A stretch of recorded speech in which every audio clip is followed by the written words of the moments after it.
Mais Yah s'est levé de telle sorte que nous ne soyons pas éradiqués. Et si vous regardez le monde aujourd'hui, vous allez vous en rendre compte que ces hommes-là sont en train de faire de la récupération. En fait, ils sont en train de multiplier des politiques de conquérir. En fait, les moyens de conquérir ou de conserver ce qui est de Mfumu Congo au sein d'eux. Vous voyez bien avec l'immigration, c'est vrai, l'Italie a des raisons de refuser les immigrés, de fermer ses frontières. Mais le reste de l'Europe l'a convaincu d'ouvrir les portes, de recevoir ces hommes-là. Mais toutes les fois que l'Afrique se vide, toutes les fois qu'un de nous quitte l'Afrique pour rentrer en Occident, nous perdons une partie de terre. C'en est la vérité et c'est comme ça. Et c'est pourquoi nous devrons normalement nous lever. Nous devrons normalement faire le sens contraire. Ces hommes-là sont en train de faire une récupération compliquée. Regardons les choses aussi simplement possible. Le Créateur Congo nous dit « Construisez et moi je veux détruire ». Ces hommes de la terre ont construit. Ils ont construit, ils ont trouvé qu'il était mieux, qu'il était bien de construire. Donc ils se sont opposés à ce que le Créateur vivant avait établi, notamment soit le fédéralisme, soit l'autonomie de son peuple, dont lui-même devrait être le roi, le guide, incontournable bien sûr. Mais eux, ils ont voulu nous imposer leur modèle de vie, ils nous ont imposé des présidents, ils nous ont esclavagisés, ils nous ont colonisés, ils ont tout fait. Oui, quelque part, ça recèle de notre entêtement face au Créateur vivant. C'est la malédiction de Deutéronome 28 que nous portons. C'est vrai, il n'y a pas de souci. Mais il faut voir maintenant ce qui se passe. Essayez de bien regarder. Comprenez ce qui se passe, les enjeux qui sont en train de se jouer aujourd'hui. Eux, ils ont construit. Ils ont construit quoi? Ils ont construit les Nations Unies, ils ont construit l'Union Européenne, ils ont construit l'UNICEF, je ne sais pas quoi et quoi. Bon, ces organisations-là, ils ont tout fait d'entraîner le monde à leur vitesse, à leur manière. Ils ont trouvé qu'il était bien que les gens puissent porter la marque de la bête. Mais aujourd'hui, c'est comme s'ils sont en train de vouloir dévier cela parce qu'ils se sont rendus compte qu'il n'y a pas de sortie. L'armée des cieux est tout à fait prête et totalement au point de passer à l'action. Ils s'en rendent compte.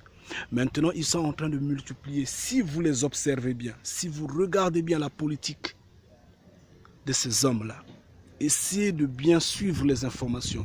Vous allez vous en rendre compte qu'il y a une forme de récupération. C'est comme s'ils sont en train de renier maintenant la marque de la bête. Ils veulent maintenant rejeter ou retarder ce processus-là en gagnant du temps. Alors qu'ils ne freinent pas les recherches scientifiques. Ils ne les freinent pas. Ils ne freinent pas les avancées technologiques, les avancées militaires et autres, en fait, dans la création des armes et tout. Ça, ils ne freinent pas. Ils sont en train de faire. Mais parallèlement, ils veulent retarder ce qui est de la marque de la bête. J'insiste bien. Pourquoi?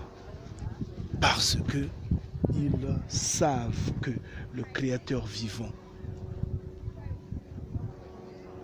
n'a pas d'autre choix que de détruire cette humanité-là. Et c'est parce que eux, ils savent que ils sont impuissants. Pour le moment, ils ne peuvent pas se battre. Ils ne pourront pas se battre. C'est pourquoi ils veulent gagner du temps en écoutant par exemple Trump, puisque ces hommes-là sont vraiment Illuminati, hein, ils sont francs-maçons, ils sont dans des sciences occultes, ils sont vraiment informés. C'est pourquoi Trump a parlé de la guerre spatiale. Son élection avait déjà plongé la planète dans l'inconnu. Cette fois, Donald Trump fait entrer l'Amérique dans une autre dimension. Son ambition, créer une force militaire spatiale, une Space Force. L'Amérique doit dominer l'espace. C'est tellement important. Au même titre que l'armée de l'air, nous aurons donc une force de l'espace. Séparée mais égale. Des marines de l'espace prêts à défendre les États-Unis, l'annonce de Donald Trump a été largement commentée et détournée sur le net. Mais pour plusieurs élus américains, la future Space Force du président n'a rien d'une blague, c'est même une question de survie. En temps de guerre, nos capacités spatiales, nos satellites, pourraient être ciblés. Les hommes sur le terrain seraient sourds, muets et aveugles. On doit montrer aux autres puissances que l'on peut riposter. 250 000 systèmes militaires américains dépendent à ce jour de satellites et de données GPS. Les craintes de Washington apparaissent donc justifiées, d'autant que la Chine et la Russie travailleraient sur des satellites capables de s'arrimer à un engin ennemi ou de le détruire. Donald Trump relance donc la course à l'armement et la conquête de l'espace. Quasiment 50 ans après les premiers pas de l'Américain Armstrong sur la Lune, il veut occuper le terrain, envoyer à terme des missions habitées sur la Lune et sur Mars, une ambition partagée par la Chine. Alors une guerre de territoire peut-elle éclater au-dessus de nos têtes? Fiction ou réalité, l'espace va-t-il devenir une zone de conflit? La guerre spatiale. Donc ils voudront maintenant avoir d'autres nouvelles types d'armes, comment se battre dans l'espace. Parce qu'ils ont compris que c'est pour rien qu'ils étaient en train de courir. Ils ont entraîné le monde à une vitesse N pour juste s'échouer à la fin. Alors, comme ils ne sont pas encore prêts, c'est vrai qu'ils ont des bunkers où ils peuvent se cacher contre les représailles de l'armée des cieux, mais ils ne voudraient pas se cacher. Eux, ils ne voudraient pas. Eux, ils voudraient une victoire comme ils ont toujours eu, soi-disant, entre guillemets, des victoires, que nous savons que ce ne sont pas des victoires, ce ne sont que des échecs. Donc, qu'est-ce qu'ils voudraient en fait? C'est de se mettre non seulement à l'abri, mais apporter une défaite, je dis bien une défaite à l'armée des cieux. Et à ce moment-là, ils s'engagent, à avoir d'autres qualités d'armes. Malheureusement, ils ne verront pas l'armée des cieux venir. Leurs satellites et le déploiement des armées qui sont sur la terre africaine ne seront qu'un échec d'avance. Ça, ils ne le comprennent pas. Maintenant, quand vous les observez calmement, vous vous en rendez compte, c'est comme s'ils sont en train de rejeter, de renier la marque de la bête. Ils se disent, c'est un peu très tôt, on ne va pas d'abord porter ça maintenant, parce que si on porte ça maintenant, si on fait porter ça à l'humanité maintenant, l'armée des cieux ne va pas reculer. Qu'est-ce qu'ils veulent faire?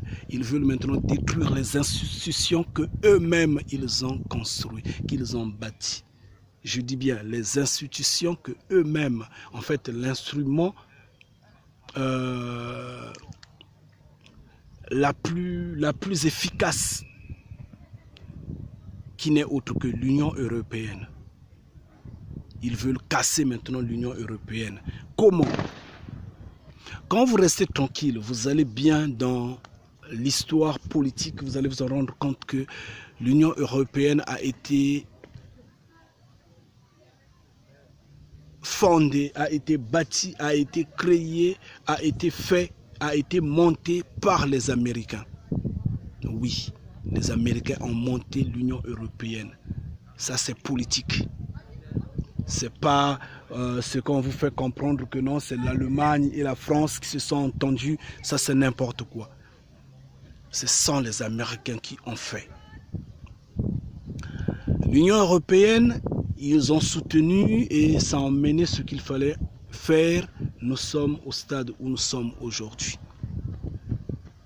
Mais maintenant, qu'est-ce qu'on remarque? On remarque que les Américains ont maintenant la volonté, ont maintenant l'envie de détruire l'Union européenne. Ils ont précipité le Brexit. Le Royaume-Uni est sorti. Ils sont en train de tout créer. Dernièrement, Trump dit à Macron, sortez de l'Union européenne si vous voulez que nous discutons, que nous fassions de bonnes affaires. Que nous faisons. Que nous marchons ensemble. Que nous soyons unis. Sortez de l'Union européenne. Que cela signifie? Il faudra briser l'Union européenne. Mais si l'on brise l'Union européenne, cela sous-entend qu'on est en train de retarder le plan politique. Le gouvernement mondial est en train d'être retardé. Parce que c'est de là que ça vient. Il y a l'Union européenne, il y a l'Union africaine, il y a l'Union américaine, l'Union asiatique. Quand on les unit, ça devient un gouvernement mondial. Bon, maintenant, si on brise l'Union européenne, on repart à la case départ. Au moment où il fallait s'influencer, s'imposer différemment, et ainsi de suite. Donc, on retarde. Et eux, ils veulent retarder le calendrier. Le calendrier qu'ils ont imposé eux-mêmes. Le Créateur vivant n'était pas si pressé. Hein. Le Père n'a pas dit que non, écoutez, moi, je viens vous frapper maintenant. Mais c'est eux qui excitent la colère du Créateur vivant.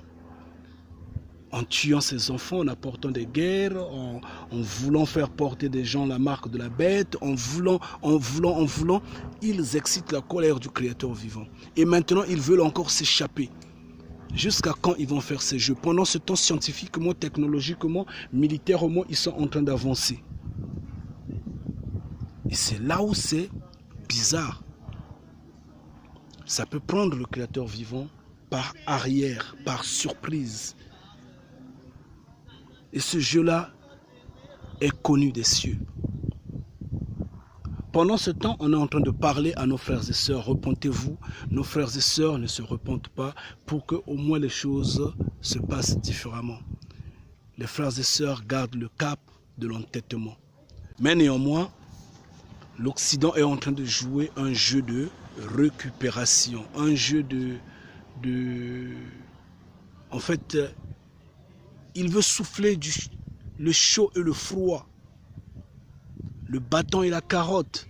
Mais on ne fait pas ce jeu-là avec le Créateur vivant, malheureusement. Nous connaissons ce jeu. Nous savons que la fin va arriver. Qu'on le veuille ou pas, il n'y a pas de retour. Donc c'est un peu ça. Ça, c'est ce que l'homme est en train de vouloir faire. Et c'est tellement dangereux que ça doit être empêché. Mais ça ne peut être empêché que des cieux. Que des cieux.